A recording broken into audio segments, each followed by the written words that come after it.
बात यह है कि JF-17 की जो बैकग्राउंड है, जब हमने JF-17 शुरू किया था 90 की दहाई में, उसके दरमियान में, तो उससे कम से कम 10 साल पहले भारत ने भी एक तैयारा बनाने का काम शुरू किया था जिसका नाम इन्होंने LCA रखा था, लाइट कॉम्बैट एयरक्राफ्ट, और बाद में अपनी ज़ुबान में उसको तेजा का नाम दिया गया।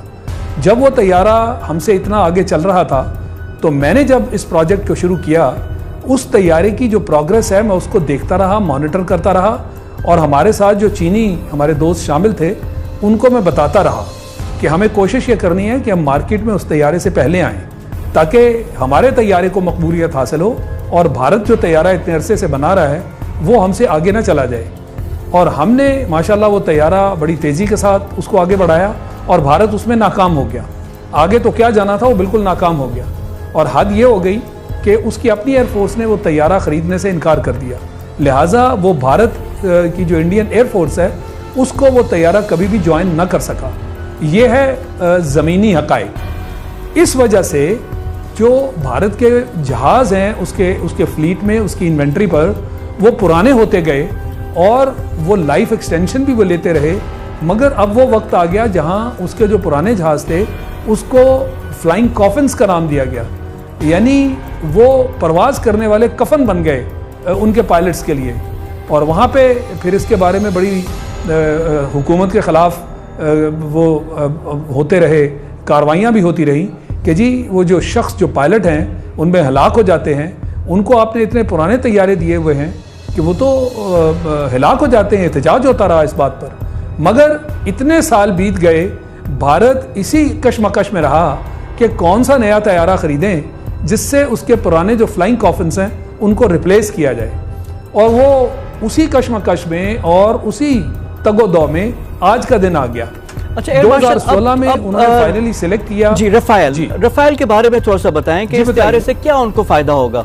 जी, रफाल जो है असल में ये भी एक ग्रुप है जहाज़ों का ना, ये जनरेशन वाइज जहाज चलते हैं।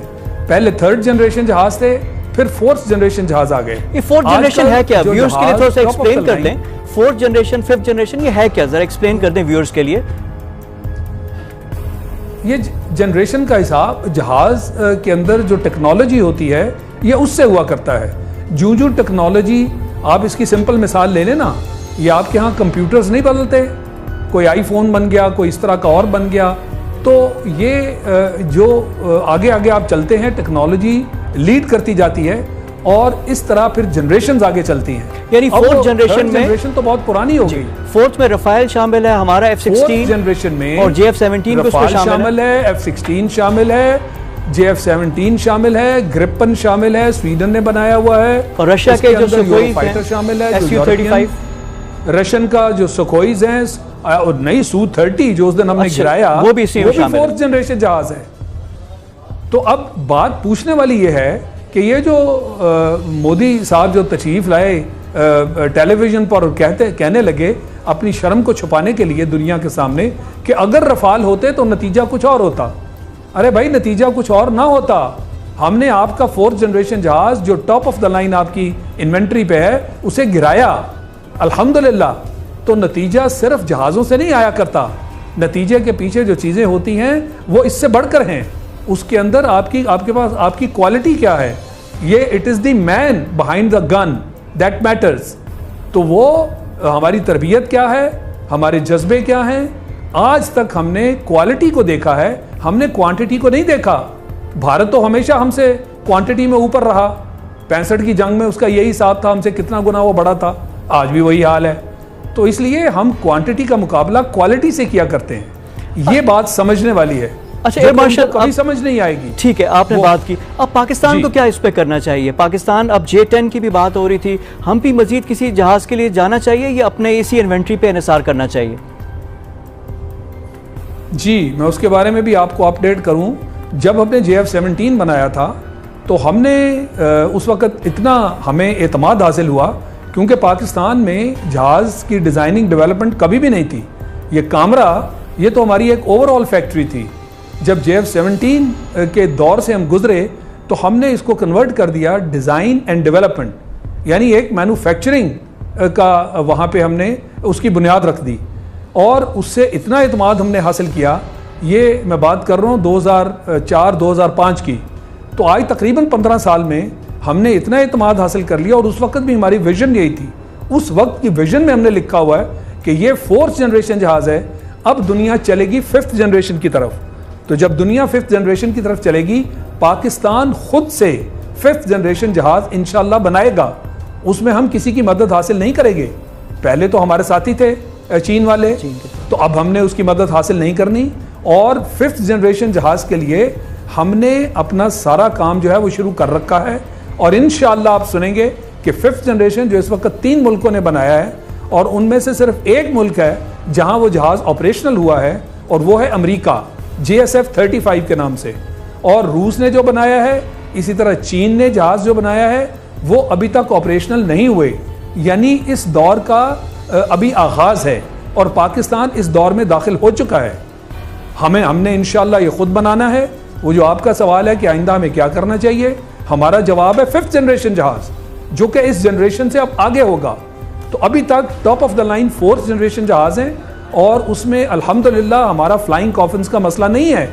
हमारे जो जहाज पुराने हुए, हमारी विजन भी यही थी कि हम पुराने जहाजों को अपने ही JF-17 से रिप्लेस करते जाएंगे, और हम 100 से ज्यादा जहाज रिप्लेस कर चुके। और हिंदुस्तान में सैकड़ों जहाज हैं जो फ्लाइंग कॉफिन्स हैं, वो उनको रिप्लेस नहीं कर पाए। और अभी पहला जो है वो रफाल वहां पहुंचा है। ये साल हा साल लगेंगे उनके मजीद रफाल लाने में, और वो सैकड़ों जहाज कैसे रिप्लेस करेंगे, ये एक बहुत महंगा काम है। हमारे तो चूंकि अब हाथ में आ गया, और इसमें ऑलरेडी हम ब्लॉक 1 ब्लॉक 2 कर चुके, अब ब्लॉक 3 हम पैदा करने जा रहे हैं। ये उसी तरह का कॉन्सेप्ट है जैसे F-16 का था, ब्लॉक बिल्डिंग। क्योंकि मेरा अपना F-16 का बैकग्राउंड था, जो आपने बात की अपनी इंट्रोडक्शन में, वहां ब्लॉक बिल्डिंग की वजह से F-16 को आज भी लेटेस्ट जहाज समझा जाता है। यानी हर 4-5 साल बाद टेक्नोलॉजी अपग्रेड करके उसकी एक और जो है वो साख्त वो बना दी जाती है, ब्लॉक बना दिया जाता है। तो पाकिस्तान इसी तरह अब तक ब्लॉक 3 में पहुंच चुका है, और इसके ब्लॉक हम बनाते जाएंगे। अभी तक 4th जनरेशन जहाज टॉप ऑफ द लाइन है, जो ऑपरेशनल है, जो मुख्तलिफ एयर फोर्सेज में है, और हम उसमें शामिल हैं। और अपने जहाज बनाते हुए जो भी जहाज हमारे रिटायर होंगे इस दौरान, उनको हम JF-17 से रिप्लेस करते जाएंगे। एयर मार्शल साहब, अल्हम्दुलिल्लाह आपकी एयर पावर जो है मजबूत है। जी, बड़ी खुशाइंद बात आपने की, और बड़ा एक तरह से हौसले वाली बात कि पाकिस्तान 5th जनरेशन के लिए कैपेबल है, हम लोग कैपेबिलिटी है।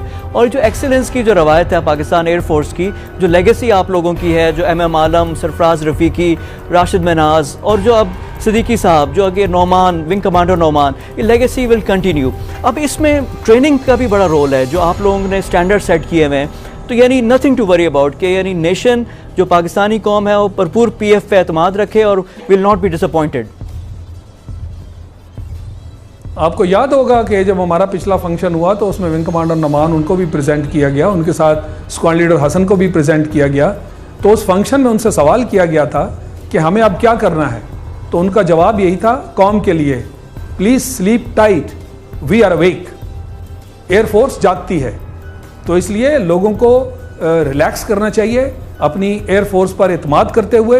वो 65 की जंग हो या 27 फरवरी का दिन हो, उस एयरफोर्स ने भरपूर तरीके से अपना काम किया, और हिंदुस्तान और IAF जो हिंदुस्तान की एयरफोर्स है, उसको नाकों चने चबवा दिए। और अपनी खिफत मटाने के लिए फिर उनका पहले प्राइम मिनिस्टर आया, टीवी पे उसने कहा कि रफाल होते तो नतीजा ही और होता।